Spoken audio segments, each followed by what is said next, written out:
Mm. All right, we're going to do or rather do a sequel to the previous Sunday where I'd spoken about some goofy stuff on Fox News. And by pure coincidence, pure happenstance, both segments I'm planning on doing are from the Laura Ingraham show, which was completely was not intended and was an absolute accident. So to get into this, I want to thank whoever just showed up for appearing. I hope you enjoy. Maybe you will, maybe you won't. I'll live with the mystery, most likely. Venezuela was once a thriving, prosperous country, but under socialist leaders like Hugo Chavez and now Nicolas Maduro, the government seizure of companies meant that when their main resource, oil, saw volatility, well, the economy collapsed. Now nearly 9 in 10 Venezuelans live in poverty. Food is so scarce, reports say that some have been forced to eat pigeons and cats they find in the street. Now, Maduro has only tightened his grip, imprisoning political opponents, and all of this leading to violent clashes. And the global community, including the U.S., has lined up behind opposition leader Juan Guaido. Now, despite all that, Congresswoman Ilhan Omar is, well, you guessed it, blaming us. A lot of the policies that we have put in place has kind of helped lead the devastation in Venezuela. And we've sort of set the stage for where we are arriving today. This particular bullying and the use of sanctions. Here now, Secretary of State Mike Pompeo. Mr. Secretary, thank you for being with us tonight. Warmonger of state, she meant to correctly identify him as. Let me say a little broad vulture. Give him a nice little greeting again. Now, when you hear a member of the House of Representatives put the blame squarely on the, quote, bullies in the United States, what's we're seeing tonight in Venezuela, what's your reaction? So the nicest thing I could say is it's unbelievable ignorance. It's just factually wrong. You hit it in your opening, Laura. The problems in Venezuela have been years in the making. It's been a socialist regime, first with Chavez, now with Maduro. The destruction of a net wealthy nation, the nation with more oil reserves than any other country in the world. Beautiful country, and a beautiful country with beautiful real estate, beautiful shorelines, all kinds of opportunity for a member of Congress who, frankly, one who sits on an important national security committee to make a statement blaming America first in this way. It's not only ignorant, it's disgusting. What can you tell us tonight? Here we go with that virtue signaling. I can't believe she said this about the U.S. Like I said, I oftentimes catch flack for saying that a lot of Trump's comments don't matter to me because they're not indicative of a policy position, which is ultimately what counts when you're a member of government. You know what you do in government. So to have him sit here and go, I was so disgusted by her comments, and you what a gross thing. It's like, man, come on. Like, you make it seem as if you're so revolted because someone said something rather than the fact that you're going over to a foreign country and attempting to tell them who their leader is. You, a person who is not a citizen of that country, from a foreign government, is going to tell that particular region, this is your new leader, screw your election, but we're supposed to think you're the person we should embrace and want to hear from.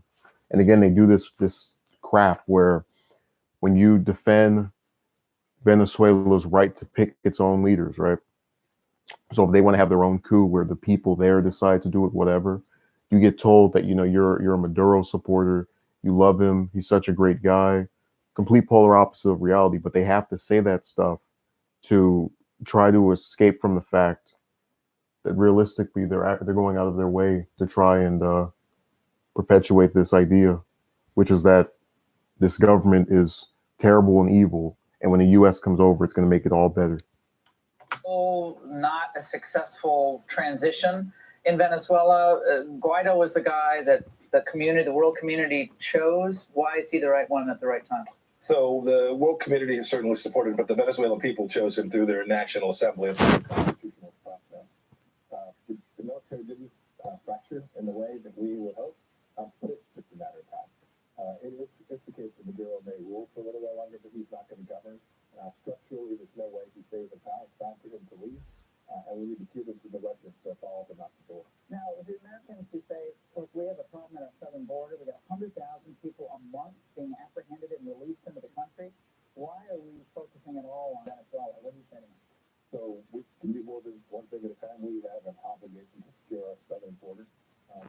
3 million people, 3 million migrants leave Venezuela too. They will end up somewhere. Today they're in Colombia, Chile, Peru.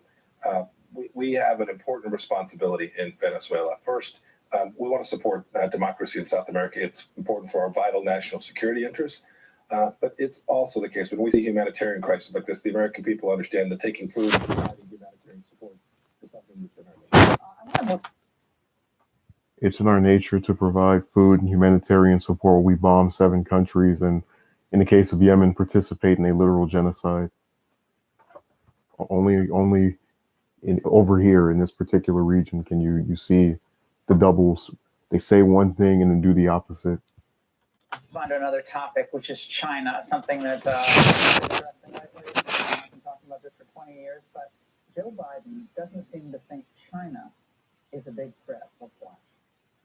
China is going to eat our lunch. Come on, man. They can't even figure out how to deal with the fact that they have this great division between the China Sea and the mountains in the east, in the west. They're not bad folks, but guess what? They're not a competition for us. I don't even know. I don't personally know what to say about that, but China, not a threat to the United States. What is the truth there? And our administration has taken the threat from China very, very seriously, very different from what we just heard there. He's leading in the polls. We understand the threat. There's a trade imbalance that President Trump has taken on to try and get fair and reciprocal trade between the United States and China. The fact that the Chinese are working to put their system. Wait, you said, Joe says Venezuela is rejecting the idea of a Rothschild central bank in the invisible global complex. I don't doubt that they are. Now, you're going to hear a comment, and you heard a comment that was very interesting. He says that China's this big threat as it relates to economics, but the U.S. chose to become entangled with this foreign entity that, we already knew had just as many, if not more people than us, i.e. a larger labor force, and now are trying to get you to go, oh man, China's going to mess with it. Yeah, but we did it to ourselves. This is my point, that the U.S. goes and gets involved with these different regions. Then when it backfires or goes astray or doesn't go the way they wanted it to, now it's time to fearmonger and make the other side or the other country seem as if it's, Satan on earth in the form of a region. So he did the exact same thing here. Is China a competitor? Definitely, but let's not pretend like you didn't play directly into why that is. In networks all across the world, so they can steal your information and my information. How about American universities? And American universities to feed this information back into their system. You've talked about this. We've talked about a million of the ethnic minorities being held in re-education camps in Xinjiang. This is stuff that is reminiscent of the 1930s. They present a real challenge to the United States, and this administration is prepared to take this on. American high-tech companies in China. There's a lot of concern that there has been, I guess, inadvertent assistance to the communist regime there as they seek to dominate, part of their Belt and Road Initiative, dominate every major industry, including space weaponry, artificial intelligence. What can you tell us about the concerns about American big tech going to China, setting up shop? We've talked about this, and we've gone out to talk to each of these businesses. Well, it's true. I think America was slow to recognize this challenge. The previous administration, the Biden administration, just didn't want to. Very slow. Snail slow. Car with no wheels slow. The first step is to make these businesses aware. This is what this technology is being used for. Here's who you're selling it to. The separation between private companies and government doesn't exist there, not remotely like we have in the United States.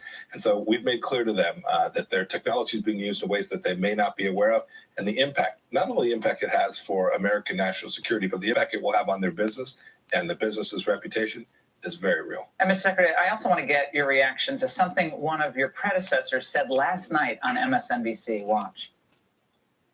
Why should Russia have all the fun?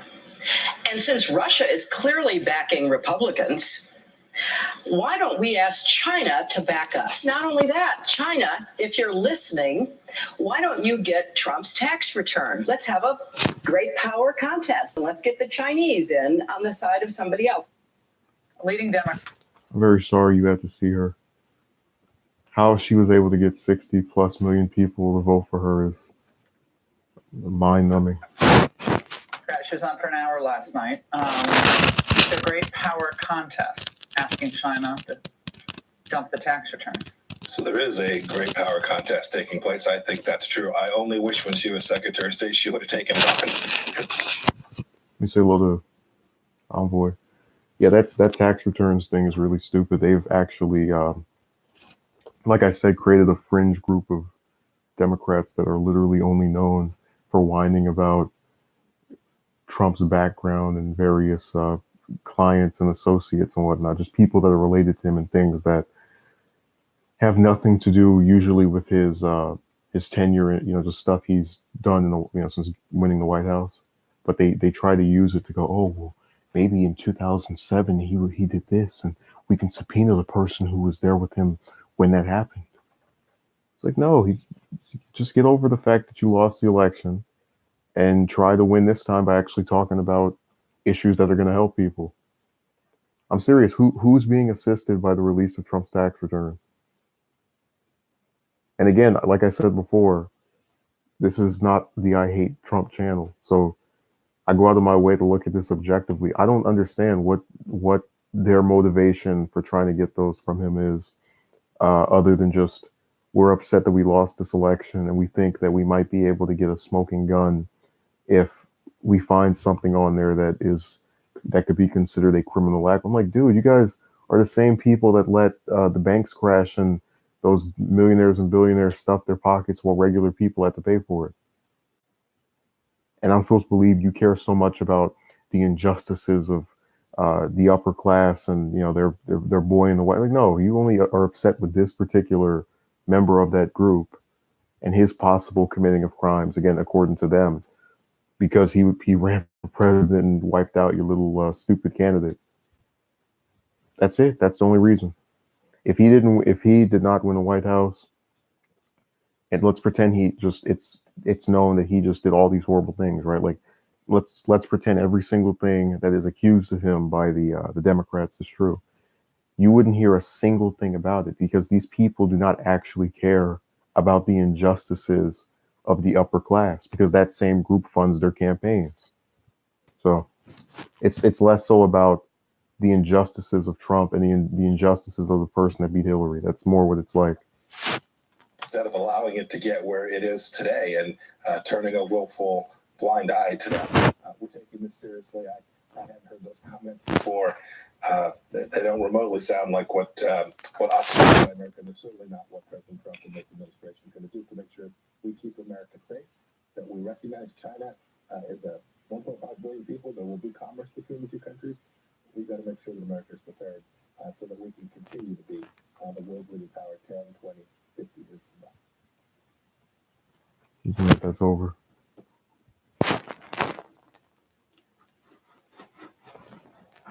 What happened to my mouse? Sorry, we're having some technical difficulty. I apologize very sincerely. So, like I said, they've turned the tax return issue into an actual topic that completely takes over any other discussions almost. And then they wonder why no one associates them with any actual policies, because they don't talk about any policies. They just sit there and whine about different things relating to the president. It's not, these are people who literally have now taken their careers that have been undistinguished up to this point and made it applicable to being known as the anti-Trump group, when your whole party is supposed to be about opposing the other one. So when you oppose their figurehead, no one's really surprised. No one's really going to remember you. You're doing exactly what they would have thought you would do. Anyways, let's get over to this other segment.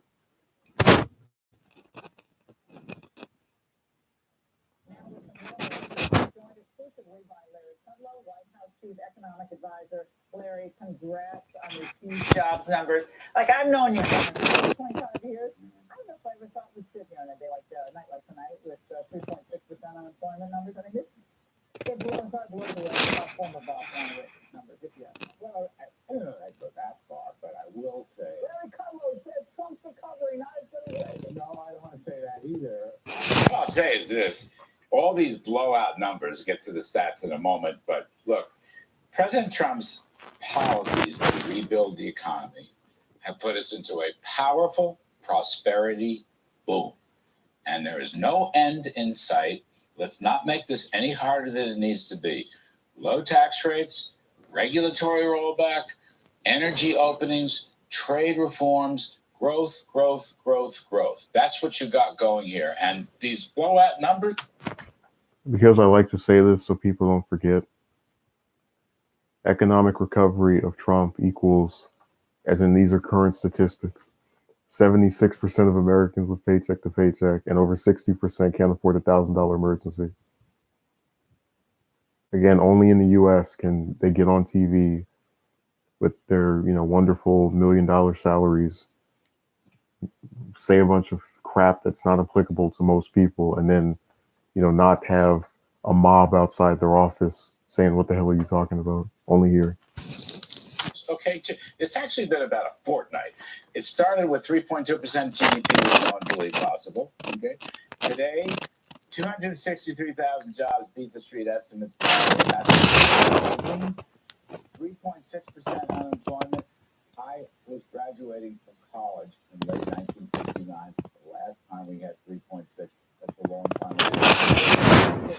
ago.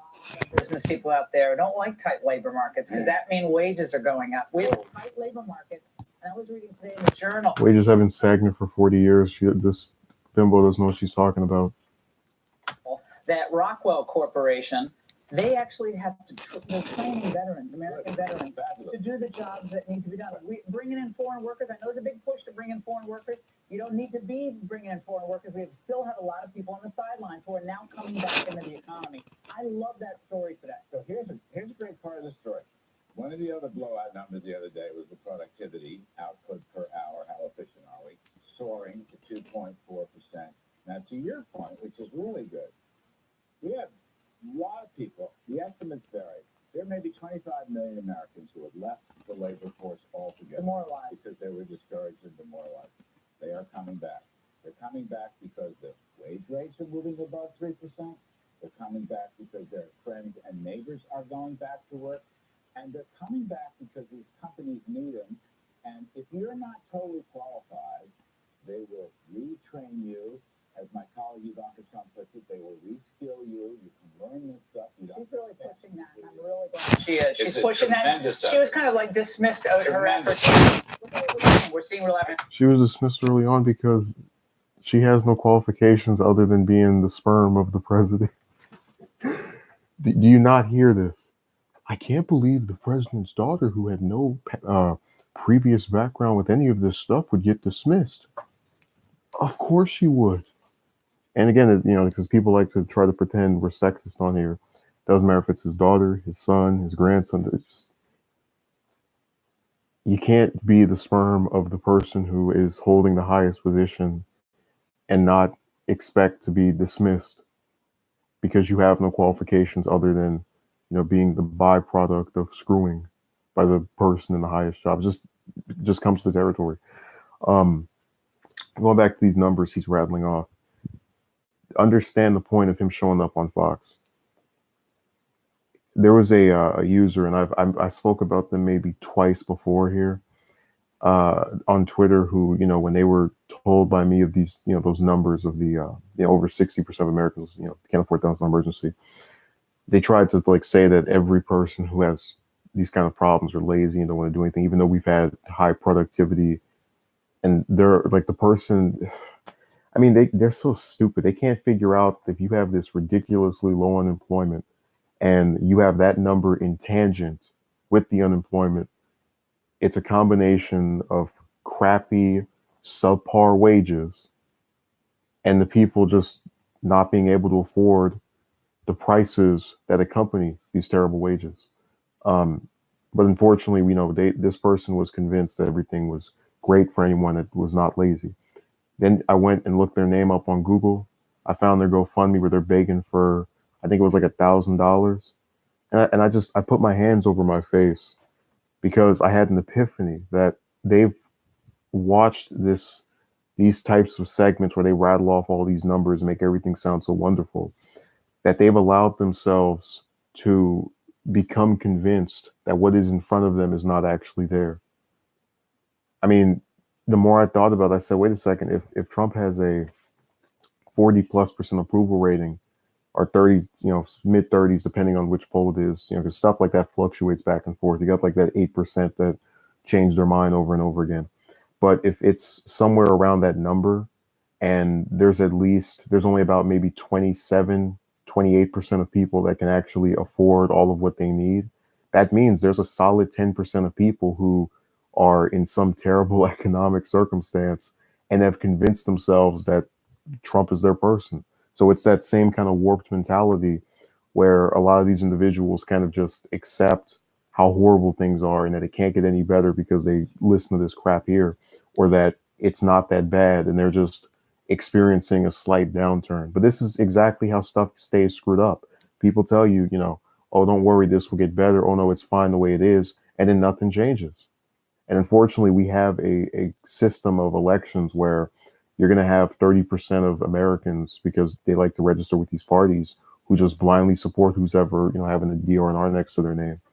And when you say that both suck, you get accused of, being some nihilist and whatnot.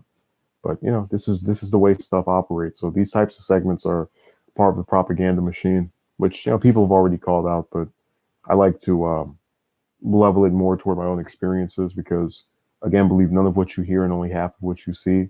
So you can hear all this wonderful stuff, and then you go down in one of your cities and you see all the homeless people. It's like, there's kind of a pattern there. And we've actually been over the number. It was like over 40% of homeless people have jobs and still can't afford a place to stay. But again, only in the US can that, can mentioning that be seen as some kind of obfuscation of responsibility, even if you yourself don't personally apply to it.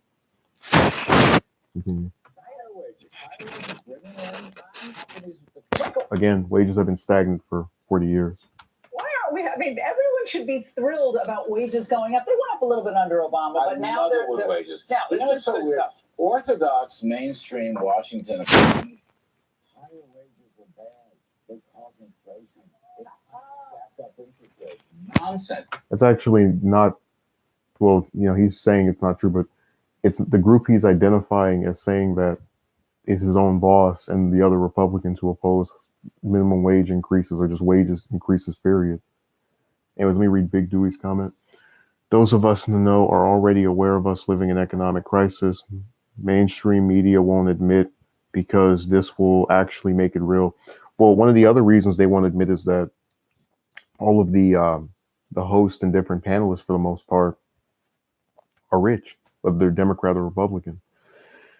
And that's why they both have similar economic ideas. They go around telling you can't afford this, and oh my God, the $1 trillion deficit. And then when you want to take out $700 billion for the military 2 years in a row, like has happened under the last 2 years, suddenly you can afford this. This is within our capability. But whenever it's a domestic issue, here comes the obfuscation. Oh no, things are fine the way they are. If you do that, it's going to destroy the world. Let's see. David says, "What's up?" Chat, how you doing? And then Dewey says, "Why don't you try to grow?" I don't know what you mean by that. I promote my stuff on Twitter all the time. Let's see. David says, "Yeah, wages go up, so will the taxes." Well, yeah, but this is kind of my point, that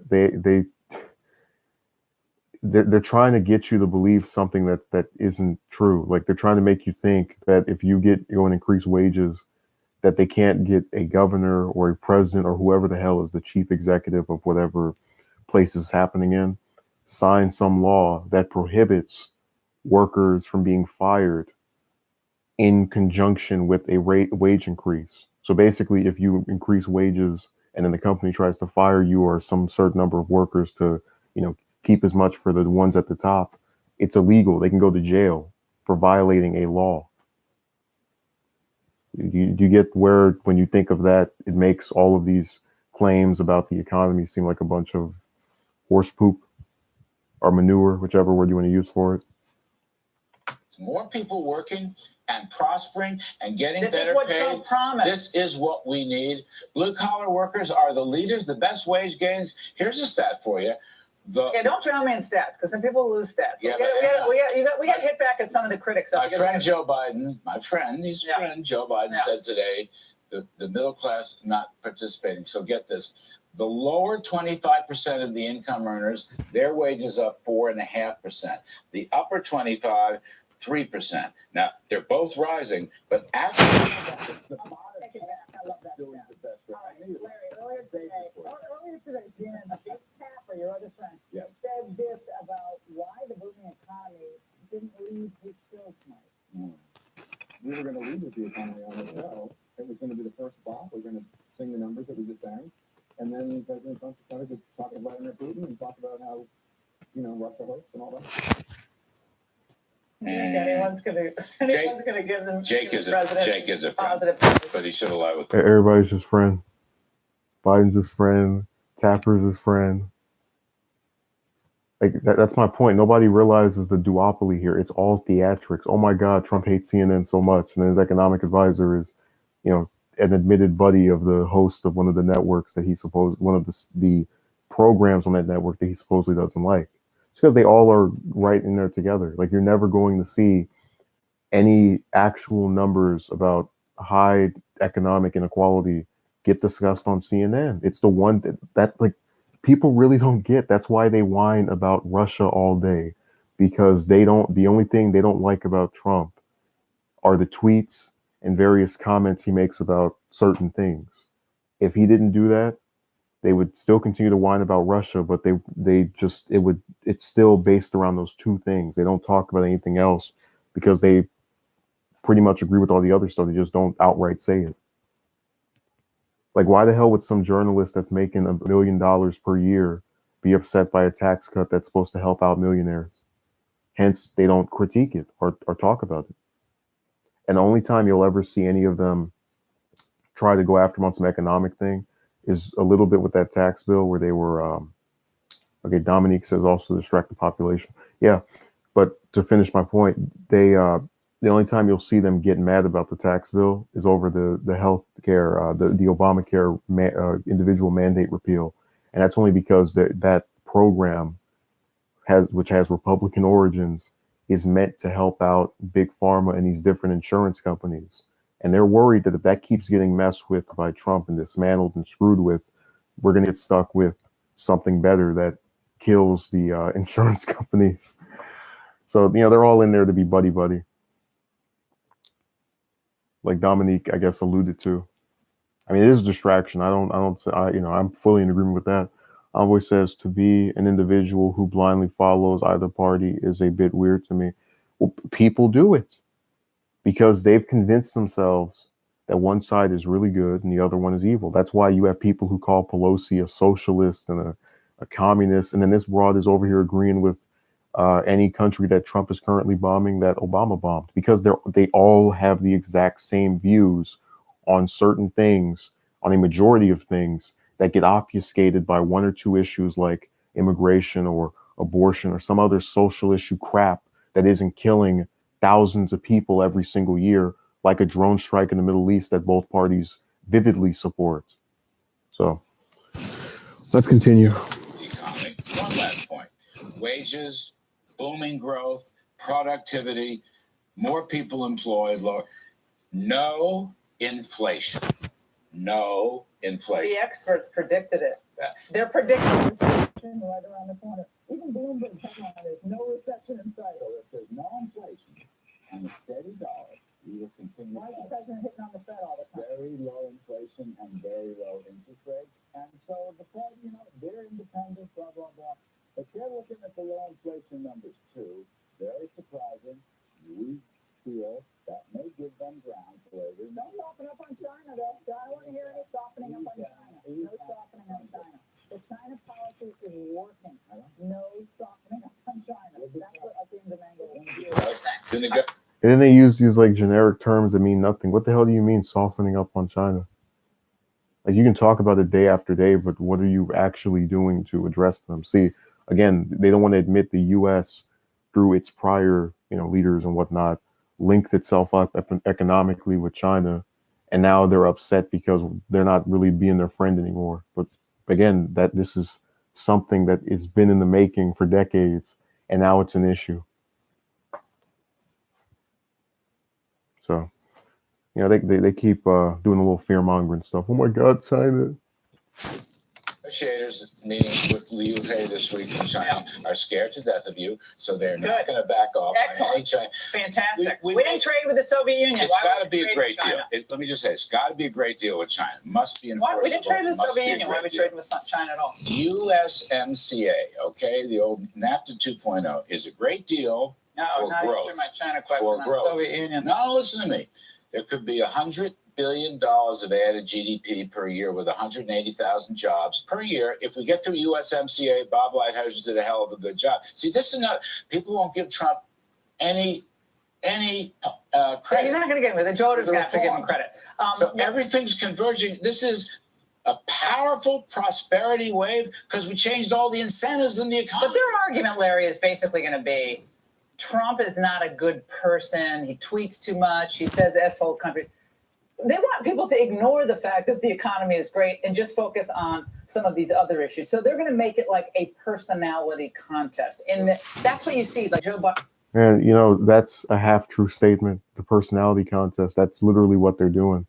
This like virtue signaling thing. Oh, my God, the president said that, completely accurate on that particular part of it. That economic stuff they're rambling about is whatever. But the part about the Democrats using the tweets and whatnot to try to whine and stuff, it's true.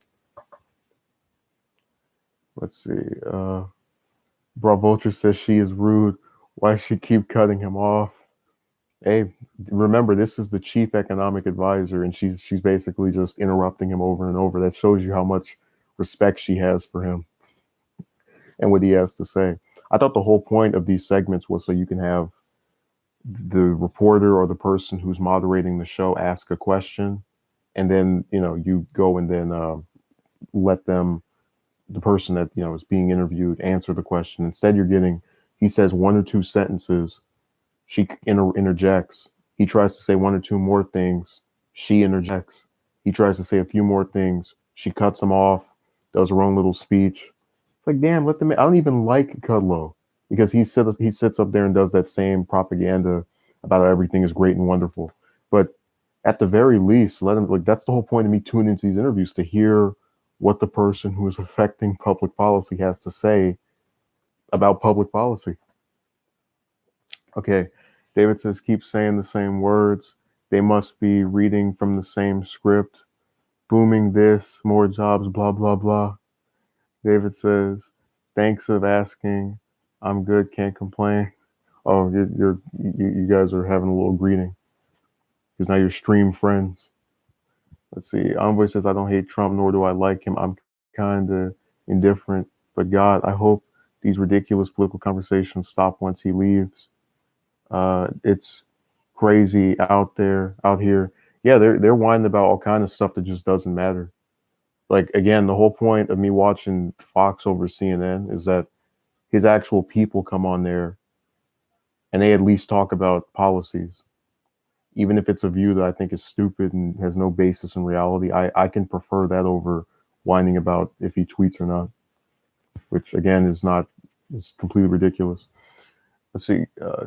Dominique says, GovRun media will / full spectrum dominance, U.S. giving the population idea of democracy through the two-party system, yet denying all other points of views. People are waking up.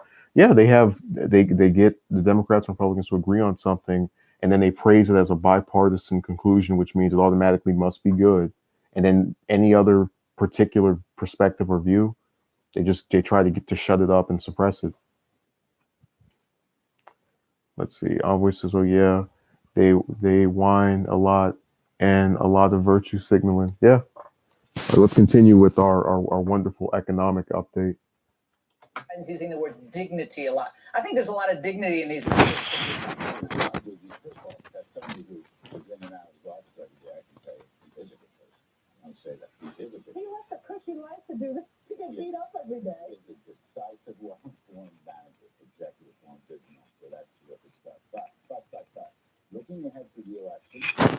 Oh yeah, by the way, I just realized there's a meme on I've seen it at least on Twitter where it's something to the effect of, because it has a picture of Trump and it says this man left his type of lifestyle to get beaten up by the media to work for the people or some kind of thing. And I remember reading that and I was like, whoever made that can't actually believe that. Again, I don't care if it's Obama or Clinton or Bush, whoever the hell. None of these people are leave. I'll put it to you this way.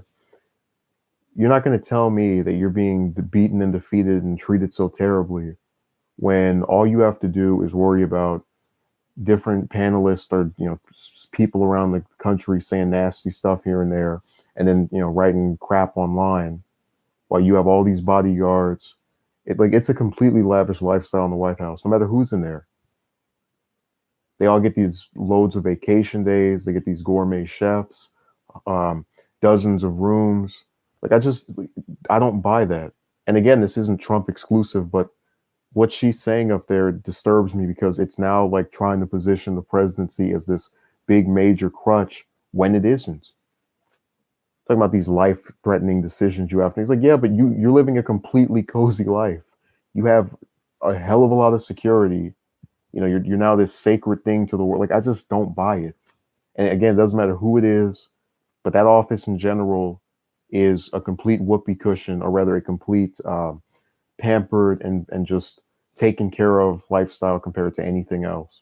So if anything, the people who win are treated a hell of a lot better than the average person.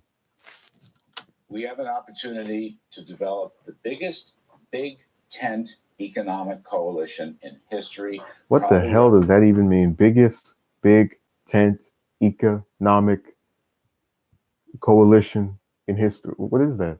But again, they like using these words that they don't try to explain. Like when he was talking about, oh, this is GDP, whatever, at the very least, it was a specific. Now, he won't tell you why that's good. And you'll never see one of these panelists ask him certain questions about, how do you, with this compared to this number from here, how would you square that with whatever you're stating right now? You won't see that because they don't challenge any of these people. They just sort of let them say whatever they want. But now you're speaking in generics and platitudes and, again, stuff that doesn't specify what exactly you're trying to do. I really hate stuff like that from either side. Reminiscent of Reagan in 1984.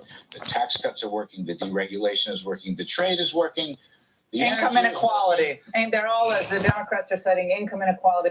He literally just felt like a parody right there. Because basically all these different members of all these different presidents' cabinets are just to be their mouthpiece and tell you that whatever they're doing is so terrific and great.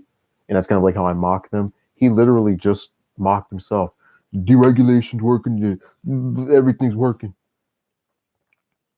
Like, no wonder he was on TV. Like, he knows this is a joke.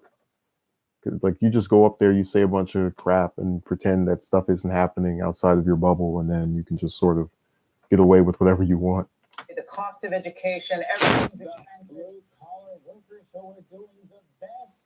Their employment is the fastest, and their wages going up is the fastest. Hey, okay, so she just brought up student loans, right? Let me replay that. Oh, wait, let me see if I can get it. This is what I'm talking about. The Income inequality. And they're all, as the Democrats are citing, income inequality, the cost of education, everything's expensive. Okay, she brings up the cost of education. Let's see if he answers it. I guarantee you he doesn't. But she brings it up. So again, this is something that stated to him that in a very brief manner and obviously on his side. Let's see if he specifically addresses it. Let's watch. Collar workers who are doing the best. Their employment is the fastest, and their wages going up is the fastest. I just want to sit down with my Democratic friends and kind of walk through these numbers because that's What's their plan to raise the standard of living of most Americans? Well, I'll tell you this. I don't know what their precise plan is. Haven't heard much. But for those Democrats who want to go the socialist direction, they could turn this powerful prosperity cycle into a major downturn See, this is like everything I hate about. Like again, I do these segments to kind of entertain and be, like argue against some stuff that's said, but this pisses me off. You just sat through this whole interview and gave out some specifics, which is good, even if I don't agree with them and think they're, I have my own opinion on them, but you just gave specifics. She asked you a specific point about student loan debt and the cost of of education, whatnot. Completely ignore and start talking about the evil democratic socialist regime. And no one's sick of this. No one gets that their whole point of going on TV is not to actually talk about much of anything. It's just to sit here, red scare you about the other side, and then, hope that they win the election next year so they can do it for another 4 years. So that's one of the big themes here. No to socialism, put it on trial and convict it because it's no good. Healthcare for all that stuff, the Green New Deal, it will wreck this prosperity. And let me say one thing. President is the president of the entire economy. In an era where you have 30 million Americans without health insurance, covering all of them would wreck the economy, but not the 700 billion military budget from this year or last year. Again, I said it before, we live in the twilight zone. And the easiest way to get me to shut up about bringing that military budget up is to cut it or not have one that big. Remember, the $1 trillion deficit matters so much to you, right? Right. Only matters if it's domestic issue, but we've been over that before. So let's close this out. And it is precisely the entire economy improving. By the way, our Opportunity Zones plan is going to help. We'll go to every nook and cranny to bring prosperity to this. He's got to make the trips to Oakland, Chicago. Don't be deterred. Go into those cities and turn those cities around. We're gonna go. Absolutely, it's a great plan. Larry, great to see you. Glad that's finally over. So in conclusion, these people love to, pretend like everything is terrific and great. Like I said, the whole point of this is we don't live in la la land. We try to address specific issues without, I feel this way. I think, no. Get out of that, accept that there are problems. And that's something that this network doesn't want to do. You just heard about how great everything Trump does on, relating to foreign issues is perfect. Every economic thing is perfect. That's why I picked those two segments. They really want you to believe that this is like some utopia. When just watch the news, just think about stuff objectively. I appreciate it, Brown Vulture. I know you were really into that romance stuff, so I try to, attempt to get you to see something else. But yeah, if you like this kind of stuff, I appreciate it. And thank you for watching. And, like I said, just try to think critically about these things. Like, when you watch this stuff, ask yourself if what they're saying is reflected in your living. Ask yourself if the proper solution to 30 million Americans not having health insurance is to ignore it and not talk about it versus introducing something that attempts to do it or cover all of them.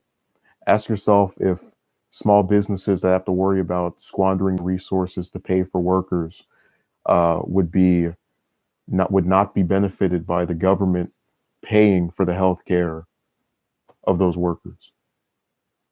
Like, just think about it. And you can watch this stuff, you can see it, but do not let it corrupt your mind into destroying what's actually going on. Again, the Benjamin Franklin quote, believe none of what you hear and only half of what you see. The second I go outside and I see all these homeless people online, whether it's on YouTube or across the street, I know it's not a Democrat or Republican problem. It's a bunch of rich elite people that are sitting in these positions of power and doing everything they can to benefit themselves and their donors and their buddies and screw over everyone at the bottom. So thank you for watching. Have a good day.